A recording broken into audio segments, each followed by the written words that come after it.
welcome back to another brand new episode of Usar Kitchen. ഇന്ന് ഞാൻ ഉണ്ടാക്കാൻ പോകുന്നത് ഒരു റമദാനൊക്കെ ഉണ്ടാക്കാൻ കഴിയുന്ന ഒരു സ്പെഷ്യൽ റെസിപ്പിയാണ്. അതായത് മക്രോണി കട്ട്ലറ്റ് ആണ്. എങ്ങനെ ഉണ്ടാക്കാമെന്ന് നോക്കാം. Let's go. ഇന്നത്തെ ingredients 250 gram macaroni, 1 tablespoon ഗരം മസാലപ്പൊടി, ചിക്കൻ മസാലപ്പൊടി, വൈറ്റ് പെപ്പർ, ബ്ലാക്ക് പെപ്പർ, 2 മുട്ട, കൈപ്പിടി മല്ലിച്ചപ്പ്, ബ്രെഡ് ക്രംസ്, 2 പച്ചമുളക്, ആവശ്യത്തിന് ഉപ്പ്, 250 ഗ്രാം ചിക്കൻ, മൊസറല്ല ചീസ്, സേമിയ കോലെ. ആദ്യം വേവിച്ച് വെച്ച മക്രോണി ക്രഷ് ചെയ്ത് എടുക്കുക.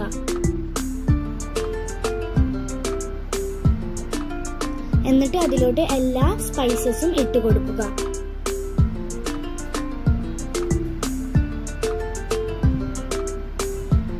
ഒരു കൈപ്പിടി മല്ലിച്ചപ്പ്, ആവശ്യത്തിന് ഉപ്പ്, 2 പച്ചമുളക് ഇടാം.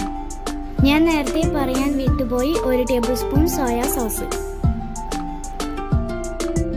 എന്നിട്ട് ഇതിലോട്ട് 250 gram chicken, 1/2 cup bread crumbs,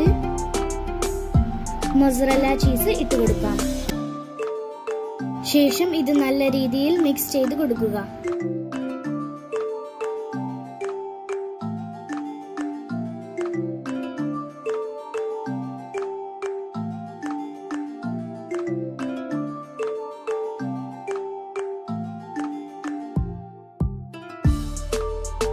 അങ്ങനെ നമ്മുടെ കട്ട്ലറ്റിന്റെ മസാല റെഡി ആയിരിക്കുകയാണ്. ഇനി ഇത് നമുക്ക് കയ്യിൽ എണ്ണ പരത്തി ഒരു റൗണ്ട് ഷേപ്പിലാക്കി വെക്കാം.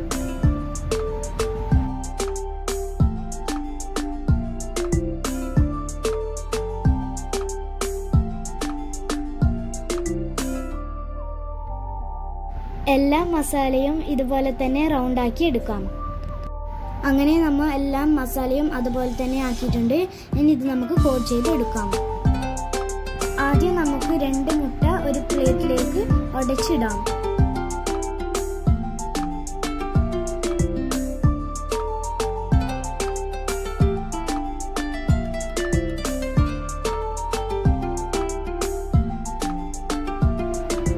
ഇനി നമുക്കൊരു കട്ട്ലറ്റ് എടുത്ത് ഉടച്ചു വെച്ച മുട്ടയിലോട്ട് കോട്ട് ചെയ്തെടുക്കാം.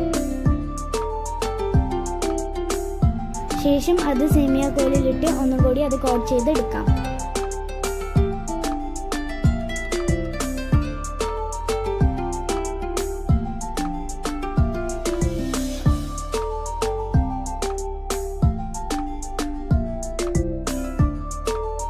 ബാക്കിയുള്ള കട്ട്ലറ്റും ഇതേപോലെ കോട്ട് ചെയ്തെടുക്കാം.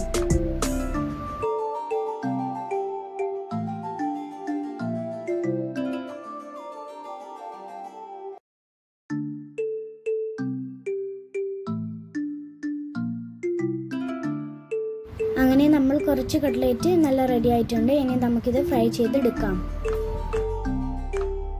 മീഡിയം ഫ്ലെയിമിൽ വെച്ചിട്ടുള്ള പാനിലോട്ട് ഓരോന്നായി ഇട്ട് കൊടുക്കാം. ഒരു ബ്രൗണിഷ് കളർ ആകുന്നത് വരെ അത് ഫ്രൈ ചെയ്തെടുക്കാം.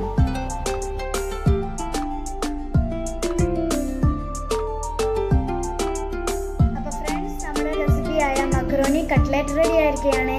ഇതെല്ലാവരും ട്രൈ ചെയ്യണം. Please like, share and subscribe. താഴെയുള്ള ബെൽ ഐക്കൺ കൂടി അമർത്തുക. Bye bye. Stay tuned.